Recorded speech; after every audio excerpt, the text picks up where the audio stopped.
തിരുവചനം അതിമധുരമയം, തേനിനേക്കാൾ മധുരതരം.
അതിമധുരമയം, തേനിനേക്കാൾ മധുരതരം.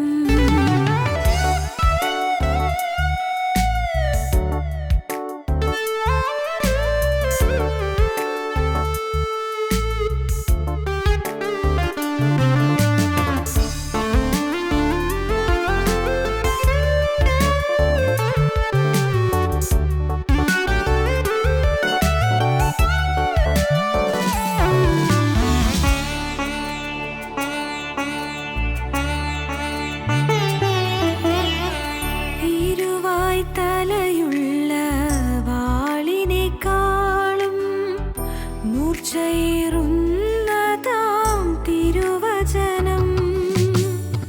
ഇരുവായ് തലയുള്ള വാളിനേക്കാളും മൂർച്ചയേറുന്നതാം തിരുവചനം. സന്ധികളെ പോലും തുളച്ചിടും വചനം,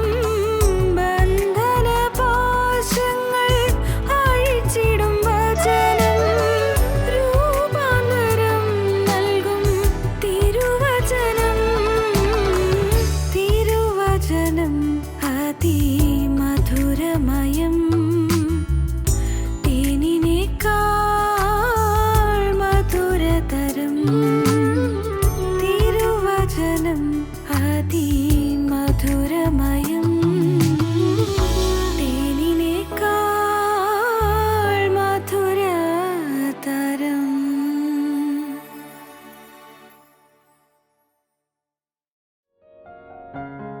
ഞങ്ങളും ക്രൂശിക്കപ്പെട്ട ക്രിസ്തുവിനെ പ്രസംഗിക്കുന്നു. ദൈവത്തിന് സ്തോത്രം. വെളിപ്പാട് പുസ്തകം 5-ാം അധ്യായം എടുക്കാം. 5-ാം അധ്യായം. ഞാൻ സിംഹാസനത്തിലിരിക്കുന്നവൻ്റെ വലങ്കൈയിൽ അകത്തും പുറത്തും എഴുത്തുള്ളതായി 7 മുദ്രയാൽ മുദ്രയിട്ട ഒരു പുസ്തകം കണ്ടു. ആ പുസ്തകം തുറപ്പാനും അതിൻ്റെ മുദ്ര പൊട്ടിപ്പാനും യോഗ്യൻ ആരുള്ളുവെന്ന് അത്യുച്ചത്തിൽ ഘോഷിക്കുന്ന ശക്തനായൊരു ദൂതനെയും കണ്ടു. പുസ്തകം തുറപ്പാനോ നോക്കുവാനോ സ്വർഗത്തിലും ഭൂമിയിലും ഭൂമിക്ക് കീഴിലും ആർക്കും കഴിഞ്ഞില്ല. പുസ്തകം തുറന്ന് വായിപ്പാനെങ്കിലും അത് നോക്കുവാനെങ്കിലും യോഗ്യനായി ആരെയും കാണായകൊണ്ട് ഞാൻ ഏറ്റവും കരഞ്ഞു. അപ്പോസ്തലനായ യോഹന്നാൻ പത്മോസിൽ ഏകാഗിയായി കഴിയുമ്പോൾ അപ്പോസ്തലന് ദിവ്യ ദർശനങ്ങൾ ലഭിച്ചു. ദിവ്യ ദർശനങ്ങൾ, വരാനിരിക്കുന്ന കാര്യങ്ങൾ ലഭിച്ചു. 1-ാം അധ്യായം, വെളിപ്പാട് 1-ാം അധ്യായത്തിൽ ഇപ്പോൾ ഇതുവരെ നടന്ന കാര്യങ്ങൾ, 2-ാം അധ്യായം 3-ാം അധ്യായവും ഇപ്പോൾ ഉള്ളത്, 4-ാം അധ്യായം മുതൽ ഭാവി കാര്യങ്ങൾ, വരാനിരിക്കുന്ന കാര്യങ്ങൾ അറിയിച്ചു തരാമെന്നാണ് പറഞ്ഞത്. ഇനി സംഭവിക്കാനുള്ളത് ഞാൻ നിനക്ക് കാണിച്ചു തരാം. 4-ാം അധ്യായത്തിൽ ഇനി സംഭവിക്കാനുള്ളത് കാണിച്ചു തരാം. സംഭവിക്കാൻ പോകുന്ന കാര്യങ്ങൾ കാണിച്ചു തരാൻ പോവുകയാണ്. ഓരോ കാര്യവും ഗൗരവമേറിയ കാര്യങ്ങളാണ് തന്നെ സംഭവിക്കാനുള്ള കാര്യങ്ങൾ. അതെല്ലാം എഴുതി വെച്ചിരിക്കുന്ന ഒരു പുസ്തകമാണ് ഈ മുദ്രയിട്ട പുസ്തകം, 7 മുദ്രയുള്ള പുസ്തകം. ആ പുസ്തകത്തിൻ്റെ പ്രത്യേകത, അത് ചുരുളായിട്ടാണ് ഇരിക്കുന്നത്. ചുരുള്, ആ ചുരുള് നിവർത്തി നിവർത്തി വേണം വായിക്കാൻ. ആ 7 മുദ്രയിട്ട ഒരു പുസ്തകം. ഈ പുസ്തകം അതിനകത്ത് എഴുതിയിരിക്കുന്ന കാര്യങ്ങൾ വരാൻ പോകുന്ന കാര്യങ്ങളാണ്, സംഭവിക്കാൻ പോകുന്ന കാര്യങ്ങളാണ്. ഇനി ഈ ലോകത്ത് എന്താണ് സംഭവിക്കാൻ പോകുന്നത്, മനുഷ്യൻ്റെ ജീവിതത്തിൽ എന്താണ് സംഭവിക്കാൻ പോകുന്നത്, ദിവ്യമായ ദർശനത്തിൽ കൂടി അപ്പോസ്തലനായ യോഹന്നാന് നിത്യനായ ദൈവം കാണിച്ചു കൊടുത്തു ഇനി സംഭവിക്കാനുള്ള കാര്യങ്ങൾ. അത് പക്ഷേ ആ സംഭവിക്കാനുള്ള കാര്യങ്ങൾ കാണാൻ പറ്റുമെന്ന് വിചാരിച്ചു, നോക്കിയിരുന്നു. പക്ഷേ ആ പുസ്തകം തുറപ്പാൻ യോഗ്യനായിട്ട് ആരെയും കണ്ടില്ല. ഈ മുദ്ര പൊട്ടിപ്പാൻ യോഗ്യനായിട്ട് ആരെയും കണ്ടില്ല. ഈ പുസ്തകത്തിൽ എഴുതിയിരിക്കുന്നത് ദൈവത്തിൻ്റെ ന്യായവിധികളാണ്, മനുഷ്യനോടുള്ളതായ ദൈവത്തിൻ്റെ ന്യായവിധികളാണ്, വരാൻ പോകുന്ന അനർത്ഥങ്ങളാണ്, വലിയ വലിയ അത്യാഹിതങ്ങൾ, വലിയ വലിയ ഭീകര സംഭവങ്ങൾ വരാൻ പോകുന്നു. അതെല്ലാം എഴുതി മുദ്രയിട്ട് വച്ചിരിക്കുകയാണ്. ആ സ്ഥിര നിർണയങ്ങൾ എഴുതി മുദ്രയിട്ട് വച്ചിരിക്കുന്നതായ ആ ന്യായവിധിയുടെ കാര്യങ്ങൾ എല്ലാം ആ ഓരോ മുദ്ര പൊട്ടിച്ച് പുസ്തകം മുഴുവൻ വായിച്ചു കഴിയുമ്പോഴേക്കും സംഭവിക്കാനുള്ളതെല്ലാം തെളിഞ്ഞു വരും, എല്ലാം കൃത്യമായി മനസ്സിലാക്കും. അപ്പോസ്തലന് നോക്കിക്കൊണ്ടിരുന്നപ്പോൾ മുദ്ര പൊട്ടിപ്പാൻ യോഗ്യനായി ആരെയും കാണുന്നില്ല. ഈ മുദ്ര പൊട്ടിക്കണമല്ലോ, ഈ മുദ്ര പൊട്ടിച്ച് അതിനകത്തുള്ളത് വായിക്കണമല്ലോ, എന്താണ് സംഭവിക്കാൻ പോകുന്നത് അറിയണമല്ലോ. അതിന് മുദ്ര പൊട്ടിക്കാൻ യോഗ്യനായ ആരെയും കണ്ടില്ല. കാരണം ഈ മുദ്ര പൊട്ടിച്ചത് വായിക്കുക എന്ന് പറയുന്നത് ന്യായവിധിയെക്കുറിച്ചുള്ള അറിവാണ്, വരാൻ പോകുന്ന ന്യായവിധിയെക്കുറിച്ചുള്ള അറിവാണ്. എങ്ങനെയെല്ലാമാണ് ഇനി സംഭവിക്കാൻ പോകുന്ന ന്യായവിധികൾ, മനുഷ്യജാതിയുടെ മേൽ സംഭവിക്കാൻ പോകുന്ന ഭയാനകമായ ന്യായവിധികൾ എന്തെല്ലാം എന്നാണ് അതിലെഴുതി വച്ചിരിക്കുന്നത്. അത് കാണാമല്ലോ എന്ന് കൗതുകത്തോടെ യോഹന്നാൻ ശ്ലീഹ നോക്കിക്കൊണ്ടിരുന്നു. പക്ഷേ മുദ്ര പൊട്ടിപ്പാൻ യോഗ്യനായ ആരെയും കണ്ടില്ല. ദൈവത്തിന് സ്തോത്രം. പ്രിയപ്പെട്ടവരെ, ഈ മുദ്ര പൊട്ടിക്കാൻ യോഗ്യനായിട്ട് ആരെങ്കിലും ഉണ്ടാകണമെങ്കിൽ ആ ആൾ വാസ്തവത്തിൽ ആ മുദ്ര പൊട്ടിക്കാൻ യോഗ്യനായി തീരേണ്ടതിന് പാവമില്ലാത്ത ആളായിരിക്കണം, പാവം തൊടാത്ത ആളായിരിക്കണം, പരിശുദ്ധനായ ഒരു വ്യക്തിയായിരിക്കണം, പൂർണ്ണ പരിശുദ്ധനായിരിക്കണം. കാരണം ഈ മുദ്ര പൊട്ടിച്ച് വായിക്കാൻ പോകുന്ന കാര്യങ്ങൾ ന്യായവിധിയുടെ കാര്യങ്ങളാണ്. പക്ഷേ ഈ ന്യായവിധിയിൽ നിന്ന് മനുഷ്യനെ രക്ഷിക്കാൻ ശക്തനായ ഒരു വ്യക്തിക്ക് മാത്രമേ മുദ്ര പൊട്ടിക്കാൻ സാധിക്കുകയുള്ളൂ.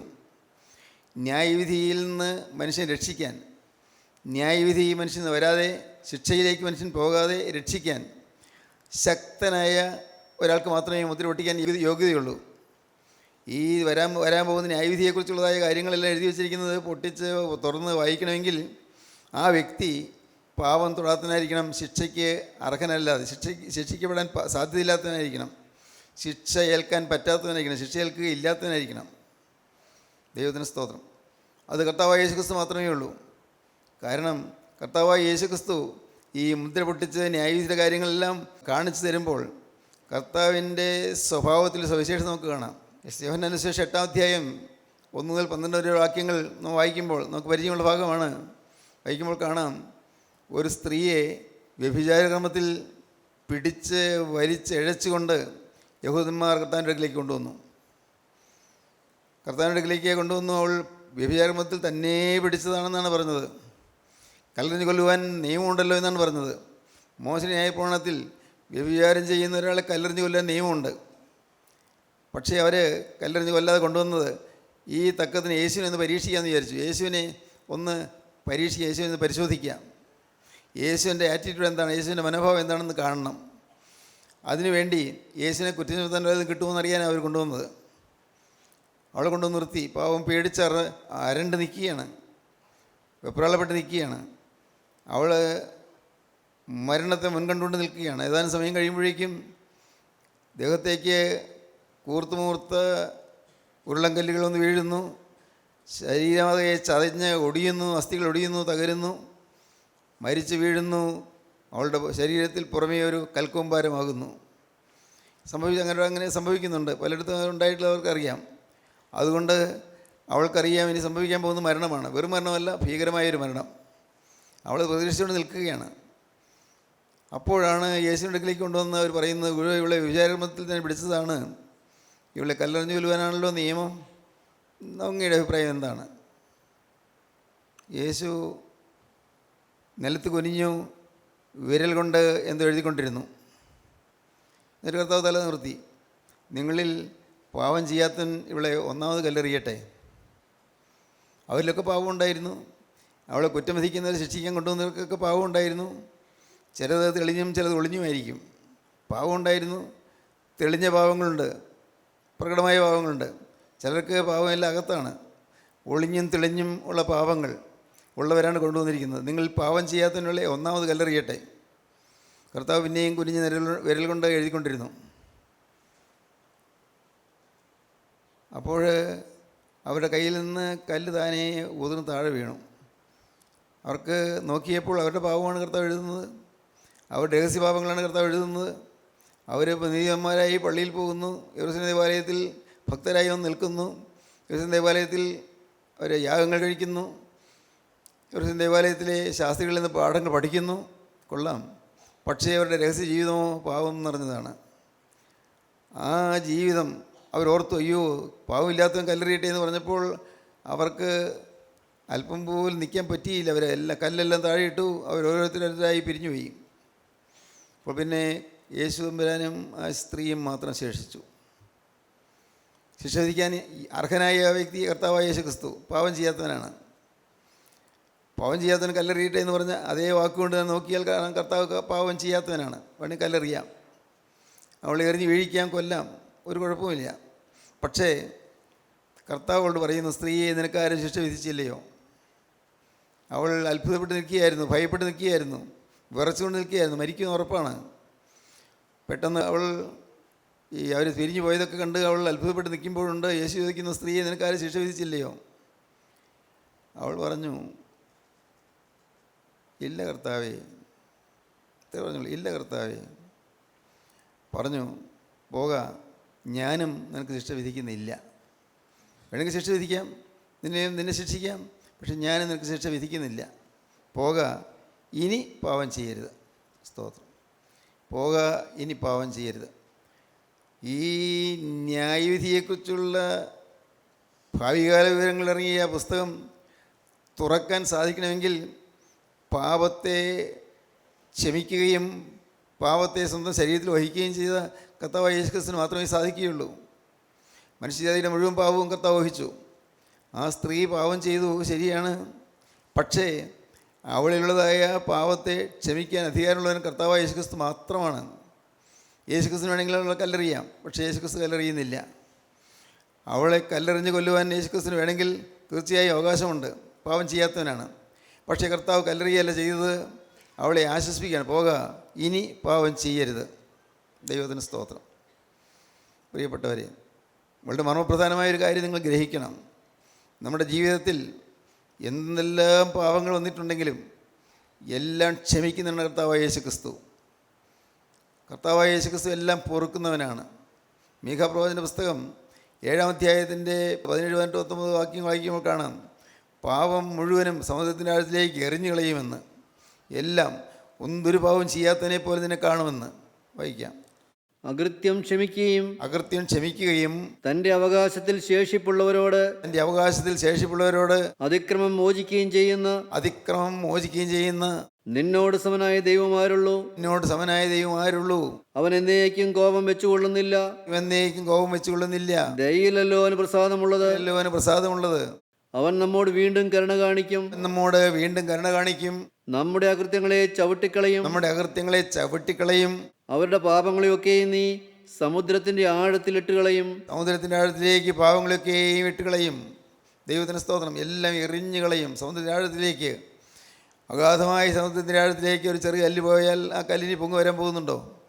എന്നതുപോലെ പാപത്തെ എന്നേക്കുമായി ഞാൻ മാറ്റിയിരിക്കുന്നു. ക്രിസ്തുവിൻ്റെ സ്നേഹമാണ് അവിടെ കാണുന്നത്. ക്രിസ്തുവിൻ്റെ സ്നേഹം നാം ഈ ഭാഗം വായിക്കുമ്പോൾ ആദ്യം കാണേണ്ടത്, എൻ്റെ കർത്താവേ, എണ്ണിയാൽ തീരാത്ത പാവങ്ങളിലുണ്ട്. പ്രവൃത്തിയിൽ പാവങ്ങളുണ്ട്, ഇല്ല. പക്ഷേ പ്രവൃത്തിയില്ലാത്തപ്പോഴും വാക്കിൽ പാവങ്ങളുണ്ട്. വാക്കിൽ പാവമില്ലാത്തപ്പോഴും ചിന്തയിൽ പാവങ്ങളുണ്ട്. പ്രവൃത്തിയിലും വാക്കിലും ചിന്തയിലും പാവമില്ലാത്തപ്പോഴും എൻ്റെ മനോഭാവത്തിൽ പാവങ്ങളുണ്ട്, എൻ്റെ സ്വഭാവത്തിൽ പാവങ്ങളുണ്ട്. പാപസ്വഭാവം അതിൻ്റെ രക്തത്തിൽ അലിഞ്ഞു കിടക്കുകയാണ്. ഇതാണ് നാം കാണേണ്ടത്. എന്നാൽ സ്നേഹവാനായ ക്രിസ്തു പറയുന്നു, പോക, ഇനി പാവം ചെയ്യരുത്. ഇതുവരെ വന്നതെല്ലാം ഞാൻ ക്ഷമിച്ചിരിക്കുന്നതെന്ന്, എല്ലാം ഞാൻ മുഴുവനായിട്ട് മാറ്റിയിരിക്കുന്നതെന്ന്, മുഴുവൻ സമുദ്രത്തിൻ്റെ ആഴത്തിലേക്ക് എറിഞ്ഞു കളയുന്നുവെന്ന്, നിലത്തിട്ട് ചവിട്ടി കളഞ്ഞിരിക്കുന്നുവെന്ന്. ഇല്ല, ഇനി പൊങ്ങി വരികയില്ല. സ്തോത്രം. ദൈവമക്കൾ ഇന്ന് ഇത് കൃത്യമായിട്ട് മനസ്സിലാക്കണം. നിങ്ങളുടെ ജീവിതത്തിൽ ഓരോ ചിന്തിച്ച് നോക്കിയാൽ എന്തെല്ലാം തെറ്റുകളാണ് സംഭവിച്ചു പോയിട്ടുള്ളത്, ഏതെല്ലാം അനർത്ഥങ്ങളാണ് പെട്ടുപോയത്. നിങ്ങൾക്ക് ലഭിക്കാൻ പോകുന്ന പദവിയിലേക്ക് കൊണ്ടുപോകാതെ തടുക്കാൻ വേണ്ടി പിശാച് നിങ്ങളുടെ ജീവിതത്തിൽ പാപങ്ങൾ കൊണ്ടുവരും. വലിയൊരു പദവിയാണ് നിങ്ങൾക്ക് വേണ്ടി വച്ചിരിക്കുന്നത്, വലിയ അനുഗ്രഹമാണ് നിങ്ങൾക്ക് വേണ്ടി വച്ചിരിക്കുന്നത്. ദൈവത്തിന് സ്തോത്രം. യൗസേപ്പിൻ്റെ ജീവിതത്തിനും നാം പഠിക്കുമ്പോൾ യൗസേപ്പ് ഒരു സ്വപ്നം കണ്ടു. ആ സ്വപ്നം അവനെ നടത്തിക്കൊണ്ടിരുന്നു. അവൻ്റെ ജീവിതത്തിൽ അവൻ എല്ലാവരും ഉന്നതനാകുമെന്നുള്ള സ്വപ്നത്തിൻ്റെ അർത്ഥം. എല്ലാവരും സഹോദരന്മാരെക്കാളും അപ്പനേക്കും അമ്മയെക്കാളും എല്ലാം ഉന്നതനായി തീരുമെന്നാണ് എൻ്റെ സ്വപ്നം. സകലരും ഉന്നതനായി തീരും. ആ സ്വപ്നം അവൻ കിട്ടിയപ്പോൾ മുതൽ അവൻ പിന്നെ ആ സ്വപ്നത്തിൻ്റെ സാക്ഷാത്കാരത്തിന് വേണ്ടി അവൻ പ്രാർത്ഥിക്കുകയും യത്നിക്കുകയും ചെയ്യുകയാണ്. അതുകൊണ്ടാണ് സഹോദരന്മാർ പൊട്ടക്കണ്ടിൽ തള്ളിയിട്ടപ്പോൾ അവനൊരു ദുഃഖവും തോന്നാതിരുന്നത്. ആരോടും പരിഭവമില്ല. സഹോദരന്മാർ അവനെ പിടിച്ച് ഇസ്മായിലെ കച്ചവടക്കാർ കൊടുത്തപ്പോഴും അവന് പരാതിയില്ല, പരിഭവമില്ല. വിനയപൂർവ്വം അവൻ അതെല്ലാം അനുസരിച്ച്, കാരണം അവൻ്റെ ഉള്ളിൽ ആ സ്വപ്നം ഇങ്ങനെ നിറഞ്ഞു നിൽക്കുന്നു. ഇതൊക്കെ തൽക്കാലത്തേക്ക് ഇങ്ങനെയൊക്കെ ഉണ്ടാകും, പക്ഷേ ദൈവം എന്നെ ഉയർത്തുമെന്നൊരു ചിന്ത. പൊത്തിഫറിൻ്റെ ഭവനത്തിൽ ചെന്നപ്പോൾ ആ ദുഷ്ടസ്ത്രീ അവനെ തിന്മ ചെയ്യുവാൻ പ്രേരിപ്പിച്ചപ്പോൾ അവൻ ഒട്ടും അതിൽ വഴിപ്പെടാതെ അവൻ ഓടി അകന്നതിന് കാരണം അവൻ്റെ ഹൃദയത്തിൽ സ്വപ്നം ഉണ്ടായിരുന്നു. ഞാൻ ഉന്നതനാകും, ദൈവം എന്നെ ഉന്നതനാക്കും. ഞാൻ ഇന്ന് ഇവിടെ ഒരു അടിമയെപ്പോലെ ജോലി ചെയ്യാൻ വന്നെങ്കിലും ഞാൻ ഏറ്റവും ഉന്നതമായൊരു സ്ഥാനത്ത് ഞാൻ എത്തിച്ചേരും. ഒരു വലിയ ചിന്ത അവനുണ്ടായിരുന്നു. പ്രിയപ്പെട്ടവരെ, ഈ ഒരു മഹത്വ ആകാംക്ഷ നിങ്ങളുടെ ഹൃദയത്തിലുണ്ടായിരിക്കണം. എൻ്റെ ജീവിതം ഇവിടെ തെറ്റി നിൽക്കേണ്ടതല്ല. എൻ്റെ ജീവിതം ഈ ലോകത്തിൻ്റെ ഇമ്പങ്ങളിൽ മുഴുകി പോകേണ്ടതല്ല. എൻ്റെ ജീവിതം ശത്രുവായി പൈശാചികന് ഇടം കൊടുത്ത് നശിക്കേണ്ടതല്ല. എൻ്റെ ജീവിതം നരകത്തിലേക്ക് പോകേണ്ട ജീവിതമല്ല. എൻ്റെ ജീവിതം നിത്യമായ അഗ്നിയിലേക്ക് പോകാനുള്ള ജീവിതമല്ല. ഈ ജീവിതം കർത്താവേ സ്വർഗ സന്തോഷത്തിലേക്ക് പ്രവേശിക്കാനുള്ള ജീവിതമാണ്. നീ എന്നെ ഉയർത്തും. ഇന്ന് ഞാൻ കിടക്കുന്ന പാപത്തിൻ്റെ ചെളിയിൽ നീ എന്നെ ഉയർത്തും. ഇന്ന് ഞാൻ കിടക്കുന്ന അഴുക്കായ എല്ലാ കാര്യങ്ങളും നീ എന്നെ ഉയർത്തും. എൻ്റെ ജീവിതത്തിലെ പാപങ്ങളെല്ലാം നീ മാറ്റും. നിൻ്റെ രക്തം കൊണ്ട് എന്നെ നീ കഴുകി വെടിപ്പാക്കും. നിന്റെ നീതിൻ വസ്ത്രനെ പുതപ്പിക്കും. കർത്താവേ, ഞാൻ വിശ്വസിക്കുന്നു. ഈ ഒരു ചിന്ത നമ്മുടെ ഹൃദയത്തിലുണ്ടെങ്കിൽ പാപം വരാതിരിക്കും. എപ്പോഴും കർത്താവിൻ്റെ വാഗ്ദത്തം ഓർക്കണം. ശിക്ഷ, ന്യായവിധി അതെല്ലാം മാറ്റിയിരിക്കുന്നുള്ളതായ കർത്താവിൻ്റെ വാഗ്ദത്തം അത് ഓർക്കണം. ദൈവത്തിന് സ്തോത്രം. അപ്പോഴാണ് പാപത്തിന് മേൽ നമുക്ക് ജയം കിട്ടുന്നത്. പാപത്തിന് മേൽ ജയം കിട്ടും. നമ്മുടെ ഹൃദയത്തിൽ വരുന്നതായ ദുശ്ചിന്തകൾ, അഴുക്കായ ഹീനമായ വികാരങ്ങൾ, പുറത്തു പറയാൻ ലജ്ജിക്കുന്നതായ ചിന്തകൾ, വികാരങ്ങൾ, ചിലപ്പോൾ എഴുതാത്തതായ പ്രവർത്തികൾ എല്ലാം മായിച്ച് കളയുന്ന ക്രിസ്തുവിൻ്റെ ആ തിരക്തിൻ്റെ അത്ഭുത ശക്തി വിശ്വസിക്കുമ്പോഴാണ് നമുക്ക് ക്രിസ്തുവിനോട് സ്നേഹം വരുന്നത്. ആ സ്നേഹം വരുമ്പോഴാണ് ജയജീവിതം കിട്ടുന്നത്. സ്തോത്രം. നിങ്ങൾ പാപത്തോട് നിരന്തരം പോരാടുന്നു പറഞ്ഞാൽ നിങ്ങൾക്ക് ജയം കിട്ടുകയില്ല. പാപം, അയ്യോ ഈ പാപം വരുന്ന കർത്താവേ, എൻ്റെ സ്വയം വരുന്നു, പിന്നെ എനിക്ക് അഹങ്കാരം വരുന്നു, എൻ്റെ കർത്താവേ, പിന്നെ എനിക്ക് കോപം വരുന്നു, എൻ്റെ കർത്താവേ, എനിക്ക് തെറ്റ് വരുന്നു, എനിക്ക് ചീത്ത ചിന്തകൾ വരുന്നു, അയ്യോ എനിക്ക് വയ്യ കർത്താവേ, വേണ്ടാത്ത വാക്കുകൾ നാവിൽ വരുന്നു. ഇങ്ങനെയെല്ലാം നിങ്ങൾ പരിഭ്രമിക്കുന്നു. എന്നാൽ അതൊന്നും വരാതിരിക്കുകയില്ല. നിങ്ങൾ ശ്രദ്ധിക്കൂ. അതെല്ലാം പിന്നെയും വന്നുകൊണ്ടിരിക്കും. ഇങ്ങനെ പറഞ്ഞാലും വന്നുകൊണ്ടിരിക്കും. വരാതിരിക്കണമെങ്കിൽ ഇതെല്ലാം വരുന്നതിൻ്റെ ഉറവിടമായ ഹൃദയത്തിൽ യേശുവിനോട് സ്നേഹം വരണം. കർത്താവായ യേശു ക്രിസ്തുവിനോട് സ്നേഹം വേണം. ക്രിസ്തുവിനോട് സ്നേഹം. ഇപ്പോൾ നിങ്ങൾക്ക് നിങ്ങളുടെ അമ്മയോട് സ്നേഹമുണ്ട്, ഭാര്യയോട് സ്നേഹമുണ്ട്, ഭർത്താവിനോട് സ്നേഹമുണ്ട്, മക്കളോട് സ്നേഹമുണ്ട്. അത് നമുക്ക് സ്നേഹം എന്താണെന്ന് മനസ്സിലാകും. എന്നാൽ അതിനേക്കാളെല്ലാം ഉപരിയായി നിത്യനായ ദൈവത്തോടുള്ളതായ സ്നേഹം, കർത്താവായ യേശു ക്രിസ്തുവിനുള്ളതായ സ്നേഹം, ആ സ്നേഹം നിങ്ങൾ കിട്ടിക്കഴിഞ്ഞാൽ പിന്നെ പാപത്തെ നിങ്ങൾ ഭയപ്പെടേണ്ടതില്ല. പാവം വരുമോ എന്ന് പേടിക്കേണ്ടതില്ല. പാവം വന്നാൽ നിങ്ങളെ അലട്ടുകയില്ല. പാവം നിങ്ങളുടെ ഉള്ളത്തിൽ ഏശുകയില്ല. കാരണം ഹൃദയത്തിൽ നിറഞ്ഞ സ്നേഹമാണ്, യേശുവിനുള്ളതായ സ്നേഹം. പ്രിയപ്പെട്ടവരെ, ആ സ്ത്രീ അന്ന് കുറ്റം ചെയ്തവൾ കർത്താവിൻ്റെ സന്നിധിയിൽ വന്ന് രക്ഷപ്പെട്ടു പോയവൾ അവളുടെ ആയുസ്സുവിനെ യേശുവിനങ്ങ് സമർപ്പിച്ചു. അവൾ ജീവിതം എന്നേക്കുമായി യേശുവിന് കൊടുത്തു. അത്രയും പാപിനിയായ സ്ത്രീ, വധിക്കപ്പെടേണ്ടവൾ, കല്ലെറിഞ്ഞ് കൊല്ലുവാൻ കൊണ്ടുവന്നവൾ അവളാണ്. കർത്താവായ യേശു ക്രിസ്തു ഉയർത്തെഴുന്നതിന് ശേഷം ആദ്യമായി സംസാരിച്ച സ്ത്രീ.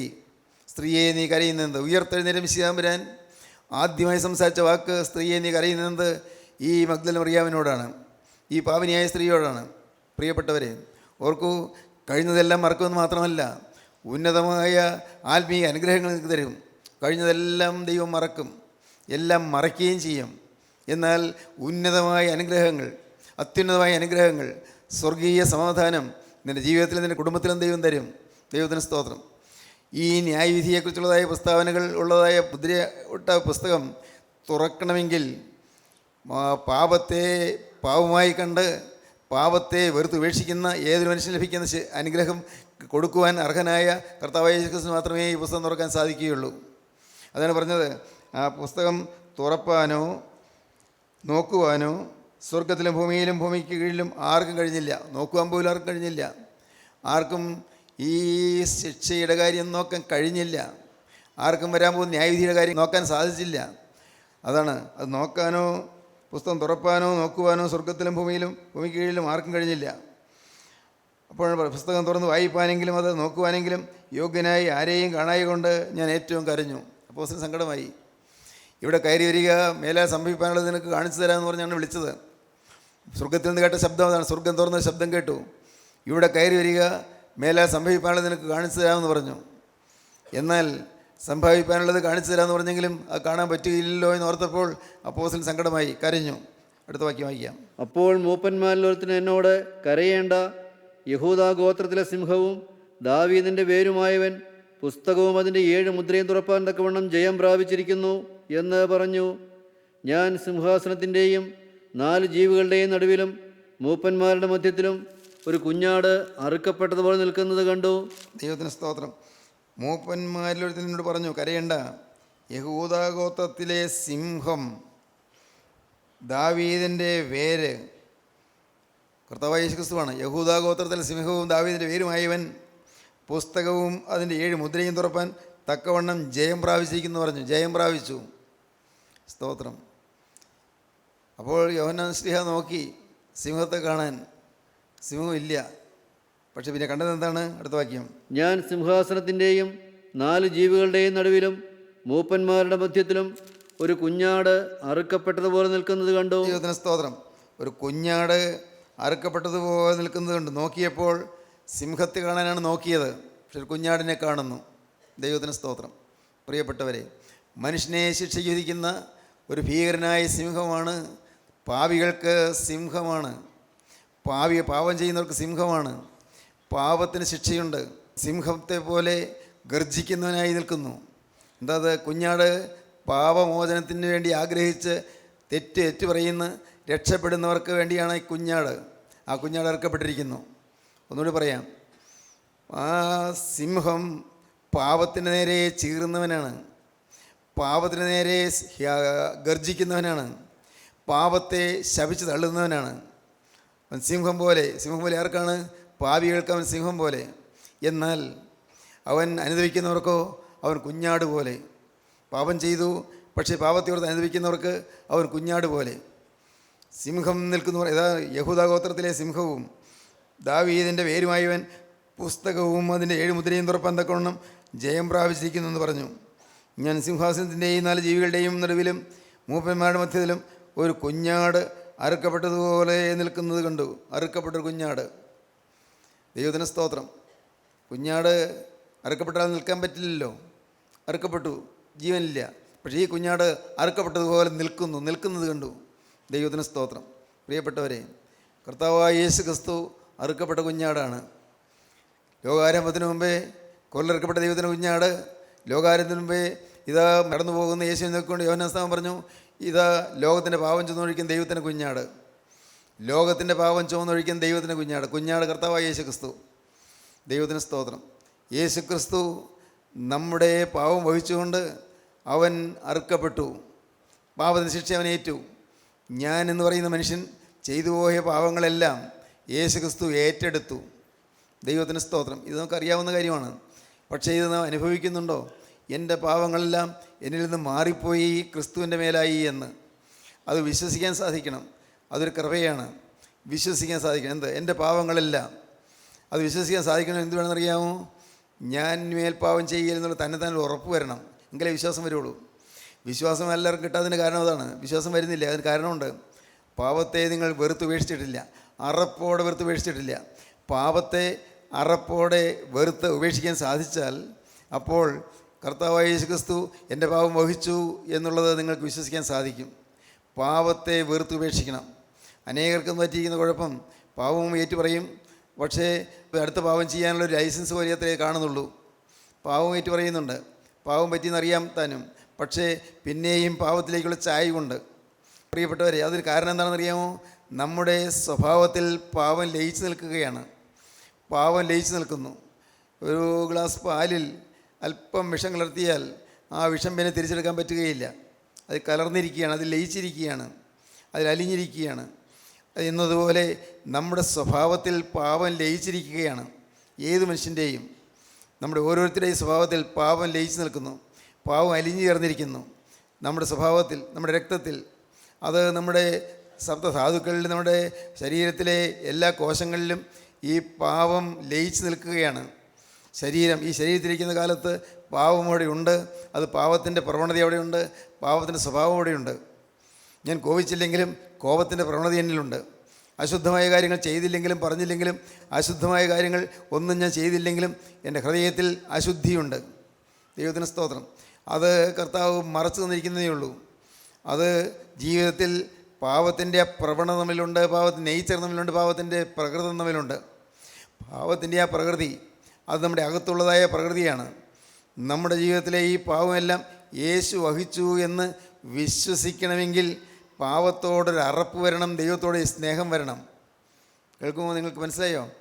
നിങ്ങൾക്ക് യേശുക്രിസ്തുവിൻ്റെ പാവം വഹിച്ചു എന്ന് വിശ്വാസം വരാത്തതിന് കാരണം നിങ്ങൾ പാപത്തെ അറപ്പോടെ കണ്ടിട്ടില്ല, യേശുവിനെ നിങ്ങൾ സ്നേഹിച്ചിട്ടില്ല. പാപത്തിന് ശിക്ഷ വഹിച്ച് ക്രൂശിൽ മരിച്ച രക്ഷകനായ യേശുവിനെ നിങ്ങൾ സ്നേഹിച്ചാൽ, പ്രിയപ്പെട്ടവരെ, നിങ്ങളിൽ നിന്ന് പാവം മാറും, നിങ്ങൾ ജയജീവിതം അനുഭവമാക്കും. ദൈവത്തിന് സ്തോത്രം. ഇപ്പോൾ ഇത് കേട്ടുകൊണ്ടിരിക്കുന്ന സമയത്ത് ഇപ്പോൾ നിങ്ങൾ കർത്താവിൻ്റെ ഒരു വാക്ക് പറയാം. കർത്താവേ, എൻ്റെ ജീവിതത്തിൽ കർത്താവേ, ഞാൻ അറിഞ്ഞോ അറിയാതെയോ തെളിഞ്ഞും ഒളിഞ്ഞും പാവമുണ്ട്. കർത്താവേ, പാവമയമായ ഒരു പ്രകൃതി എനിക്കുണ്ട്. ഞാൻ പാവം ചെയ്യാത്തപ്പോൾ ഞാൻ പാവിയാണ്. എൻ്റെ നാഥ, നീ എനിക്ക് വേണ്ടി ക്രൂസിൽ മരിച്ചു എന്ന് ഞാൻ വിശ്വസിക്കുന്നു. എൻ്റെ പാവം നീ വഹിച്ചു എന്ന് ഞാൻ വിശ്വസിക്കുന്നു. എൻ്റെ സകല പാവവും നീ വഹിച്ച് നീ ക്രൂസിൽ മരിച്ചു എന്ന് ഞാൻ വിശ്വസിക്കുന്നു. കർത്താവേ, എനിക്ക് ഇനി പിന്നിലേക്ക് നോട്ടമില്ല, അത് പാവത്തിൻ്റെ കാലമാണ്. മുന്നിലേക്ക് എനിക്ക് നോട്ടമുണ്ട്, അത് മുന്നിലേക്ക് വിശുദ്ധിയുടെ കാലമാണ്. കർത്താവേ, പാവത്തിൻ്റെ കാലം ഇതാ എന്നെ വിട്ട് പിരിഞ്ഞു പോകുന്നു, വിശുദ്ധിയുടെ കാലം ഇതാ എൻ്റെ മുമ്പിൽ തെളിഞ്ഞു വരുന്നു. ഞാനതിലേക്ക് നടന്ന് നീങ്ങുകയാണ്. ദൈവത്തിന് സ്തോത്രം. അങ്ങനെ നിങ്ങൾ തീരുമാനിക്കുമ്പോൾ നിങ്ങൾക്ക് തീർച്ചയായിട്ടും രക്ഷ കിട്ടും, നിങ്ങൾക്ക് പാവമോചനം കിട്ടും, നിങ്ങൾക്ക് അനുഗ്രഹമായ സ്വർഗീയമായ വാഴുകൾ നിങ്ങൾക്ക് ലഭിക്കും. അങ്ങനെ നിങ്ങൾ ദൈവത്തെ സ്തുതിക്കാൻ തുടങ്ങും. അതാണ് ആരാധന, അതാണ് സ്തുതി. ദൈവത്തിന് സ്തോത്രം. നമുക്ക് പ്രാർത്ഥിക്കാം. കാരുണ്യവാനായ ഞങ്ങളുടെ സ്വർഗീയ പിതാവേ, ഈ മനോഹരമായ സമയത്തിനായി ഞങ്ങൾ നിന്നെ സ്തുതിക്കുന്നു, ഞങ്ങൾ നിന്നെ സ്തോത്രം ചെയ്യുന്നു. കർത്താവേ, അവിടുത്തെ മഹത്വമേറിയ വചനം മൂലം ഞങ്ങൾ ദിനം പ്രതി ഞങ്ങൾ അനുഗ്രഹീതരായി തീരുവാനും, കർത്താവേ, സ്വർഗരാജ്യത്തിലേക്ക് കടന്നു വരുവാനും ഞങ്ങൾ യോഗ്യരാക്കി തീർക്കണമെന്ന് പ്രാർത്ഥിക്കുന്നു. കർത്താവേ, അടുത്ത രണ്ടാമത്തെ ഒരയിൽ പറന്നു വരുന്ന വിശുദ്ധന്മാരുടെ നിരനിൽപ്പ് ഞങ്ങളെ യോഗ്യരാക്കി തീർക്കണമേ. എല്ലാവരെയും അനുഗ്രഹിക്കണമേ. യേശു ക്രിസ്തുവിൻ്റെ രാജകീയ നാമത്തിൽ പ്രാർത്ഥിക്കുന്ന കുറയോടെ കേൾക്കണമേ. ആമീൻ. ഹല്ലേലൂയ. ദൈവത്തിന് സ്തോത്രം.